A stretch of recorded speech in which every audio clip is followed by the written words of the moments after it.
Hello সবাইকে, চলে এসেছি আরেকটা নতুন চটপটা একটা রেসিপি নিয়ে। আজকে বানাবো আমি একটা স্পেশাল চপ। বৃষ্টির দিনে চপ পকোড়া এগুলো তো চলতেই থাকে। তার জন্য আমি নিয়ে নিচ্ছি এখানে ইঁচড়। এটা অ্যাকচুয়ালি একদম ছোট ইঁচড়টা না, মানে কচি ইঁচড় না।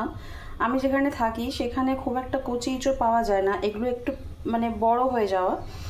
তো আমি একটু ইঁচড় নিয়ে সেদ্ধ করে নিয়েছি আলু সেদ্ধ, আর এর সঙ্গে নিয়ে নিয়েছি কাশ্মীরি লাল লঙ্কা গুঁড়ো, নুন, হলুদ, একটা ভাজা মশলা। এর মধ্যে আমি অ্যাড করেছি মৌরি, জিরে, ধনে, শুকনো লঙ্কা, গোলমরিচ।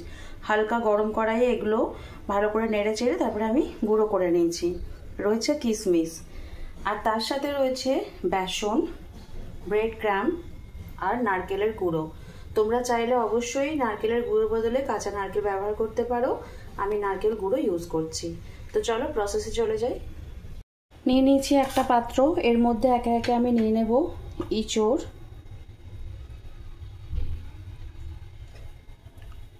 আলু,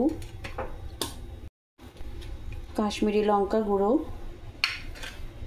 পরিমাণ মতো নুন, হলুদ, ভাজা মশলা, আর যেটা আমি দেখাতে ভুলে গেছিলাম আদা আর লঙ্কা, এটাও আমি এর মধ্যে অ্যাড করে নেব। এবার এগুলোকে ভালো করে আগে স্ম্যাশ করে নেব। আমি যেহেতু ইঁচড় সেদ্ধ করে রেখেছিলাম ওই জন্য আমি আর আলাদা করে কড়াইয়ে কষাচ্ছি না। তো সেদ্ধ ইঁচড়ের মধ্যে সমস্ত মশলা দিয়ে দিয়েছিলাম, দেখে নিলে। এর মধ্যে আমি দিয়ে দিলাম ড্রাই কোকোনাট, দিয়ে দেব আমি অল্প বেসন, এবং এখনই আমি ব্রেড ক্রাম্বটাও অ্যাড করে দেবো।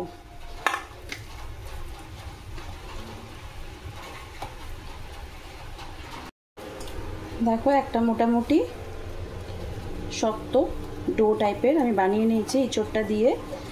এবার ব্রেড ক্রাম্ব বা বেসনটা তোমরা কিন্তু তোমাদের প্রয়োজন মতো ইউজ করবে।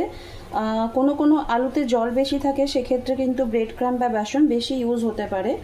তো সেক্ষেত্রে তোমরা পরিমাণ বুঝে বেসনটা কম ইউজ করার চেষ্টা করবে, ব্রেড ক্রাম্ব দিয়ে দেবে। আর যদি ব্রেড ক্রাম্ব না থাকে তাহলে চালের গুঁড়ো দিয়ে দিতে পারো। তো এবার দেখো আমি একটুখানি এখন নিয়ে নিয়েছি, তার মধ্যে আমি 2 থেকে 3টে কিশমিশ অ্যাড করে দিচ্ছি, মুখটা বন্ধ করে।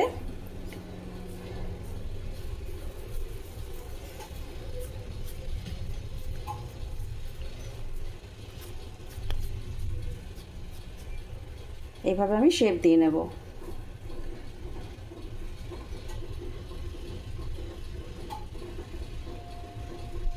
খুব বেশি মোটা আমি কিন্তু রাখবো না। আর এরকম শেপ দেওয়ার পরে আমি আরেকবার উপর থেকে ব্রেড ক্রাম্বটা লাগিয়ে নেব। চেষ্টা করবে এগুলোকে তোমরা আগে থেকে বানিয়ে, মানে পুরো শেপ দিয়ে ব্রেড ক্রাম্ব লাগিয়ে যতটা প্রসেস আমি দেখালাম পুরো প্রসেসটা করে ফ্রিজে অ্যাটলিস্ট 1 ঘন্টা রেখে দিতে। তারপরে যখন ভাজবে দেখবে তেল কিন্তু তুলনামূলকভাবে অনেকটা কম টানে, এবং খেতেও কিন্তু ভীষণ ভালো লাগে। তোমরা তোমাদের ইচ্ছা মতো শেপ দিয়ে নিও। তো এইভাবে আমি বাকিগুলোকে বানিয়ে নেব। আমি এগুলোকে 1 ঘন্টার জন্য ফ্রিজে সেট হতে রেখে দিয়েছিলাম। এগুলো এখন পুরোপুরি সেট হয়ে গেছে। আমি এখন এগুলো গরম ডুবো তেলে ভেজে নেব।